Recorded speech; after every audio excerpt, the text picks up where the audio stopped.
दोस्तों, क्षेत्रफल की दृष्टि से देखा जाए तो ऑस्ट्रेलिया दुनिया का छठा सबसे बड़ा देश है, लेकिन इसकी आबादी लगभग 2.5 करोड़ है। वहीं अगर बात करें ऑस्ट्रेलिया महाद्वीप की, तो ये दुनिया का सबसे छोटा महाद्वीप है।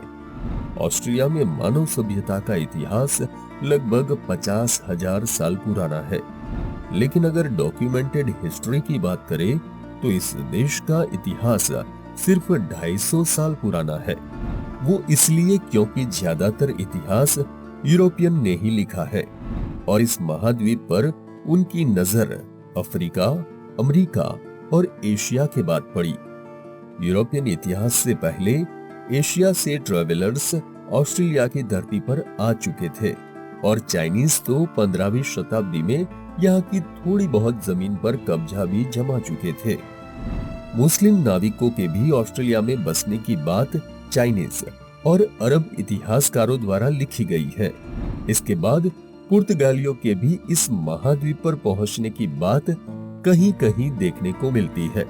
कई जगह पुर्तगाली इसे टेरा ऑस्ट्रेलिस इनकॉग्निटा कहते हैं, जिसका लैटिन अर्थ है अननोन साउदर्न लैंड। पुर्तगालियों के साथ साथ अमेरिका में अपना उपनिवेश स्थापित कर चुका स्पेनिश एम्पायर भी लगातार नई भूमि की खोज कर रहा था। स्पेनिश एम्पायर, ब्रिटिश एम्पायर और अमेरिका के इतिहास के वीडियो आप हमारे चैनल अजब गजब फैक्ट्स पर देख सकते हैं। स्पेनिश एक्सप्लोरर अल्वारो दी मेंडिना 1567 में ऑस्ट्रेलिया के पास सोलोमन आइलैंड पर पहुंच गए थे। हालांकि 1595 में जब मेंडाना ने एक बार फिर सोलोमन आइलैंड पहुंचने की कोशिश की तो वो रास्ता भटक गया। इसके बाद 1605 में वीरोस ऑस्ट्रेलिया के करीब न्यू हिब्राइड्स पहुंचा, जो कि आज वेनुटू नाम से जाना जाता है। इसके बाद 1605 में डच भी ऑस्ट्रेलिया की तलाश में ऑस्ट्रेलिया के करीबी द्वीपों पर पहुंचने लगे। 1644 में जब नेदरलैंड से डच ऑस्ट्रेलिया की धरती पर पहुंचे तो इसे न्यू हॉलैंड नाम दिया गया। नेदरलैंड के बाद अब ब्रिटेन के ऑस्ट्रेलिया पहुंचने की बारी थी। 1688 में सबसे पहले विलियम डैम्पियर ऑस्ट्रेलिया पहुंचे और उन्होंने ही कैप्टन जेम्स कुक के ऑस्ट्रेलिया पहुंचने की अभियान की नींव रखी।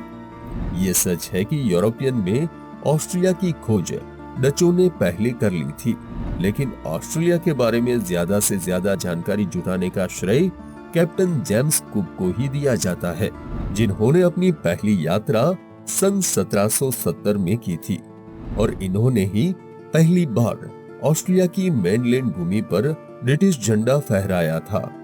इन्होंने जिस स्थान पर पहली बार झंडा फहराया था वो दरअसल ब्रिटेन के वेल्स से मिलता जुलता है, इसलिए उन्होंने उस स्थान का नाम न्यू साउथ वेल्स रखा। जहां दूसरे यूरोपियंस ऑस्ट्रेलिया में अपना उपनिवेश नहीं बना सके, वहां ब्रिटेन का मकसद साफ था, ऑस्ट्रेलिया में अमेरिका और इंडिया की तरह अपनी सत्ता स्थापित करना।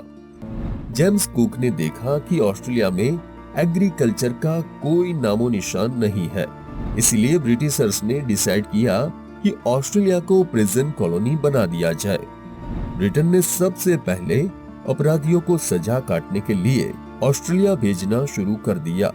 26 जनवरी सन 1788 में अपराधियों की पहली खेप ऑस्ट्रेलिया पहुंची थी, जिसमें 750 नागरिक थे जो यहां अपने अपराधों के कारण मजबूरी में आए थे।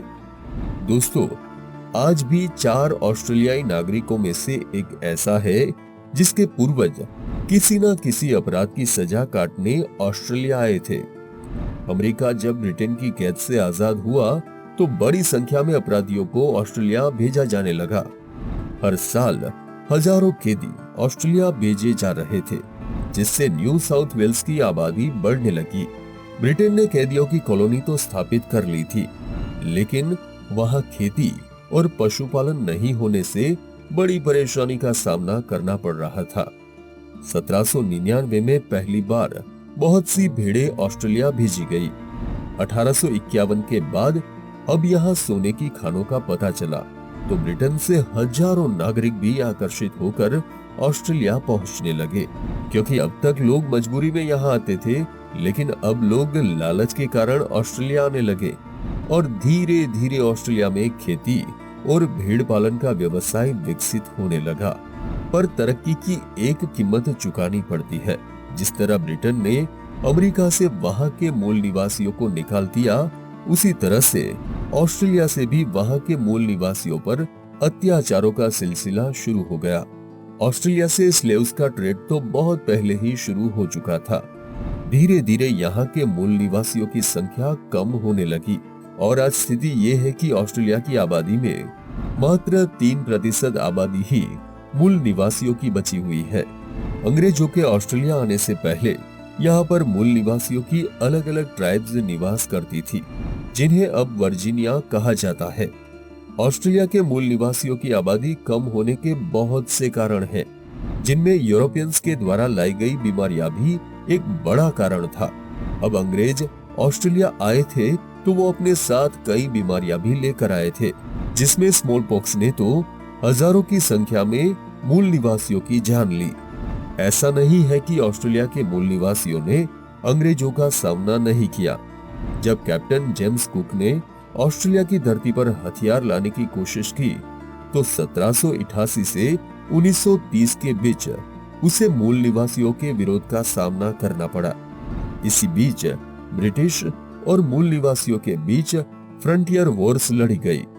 1795 में सिडनी में ब्रिटिश और ऑस्ट्रेलिया के मूल निवासियों के बीच फर्स्ट फ्रंटियर वॉर लड़ी गई, लेकिन एक तरफ यूरोपियंस थे जो इंडस्ट्रियल रिवॉल्यूशन की बदौलत धन और बल में कहीं ज्यादा आगे निकल चुके थे, तो वहीं दूसरी तरफ आदिवासी लोग थे जिनके पास कोई आधुनिक हथियार नहीं थे।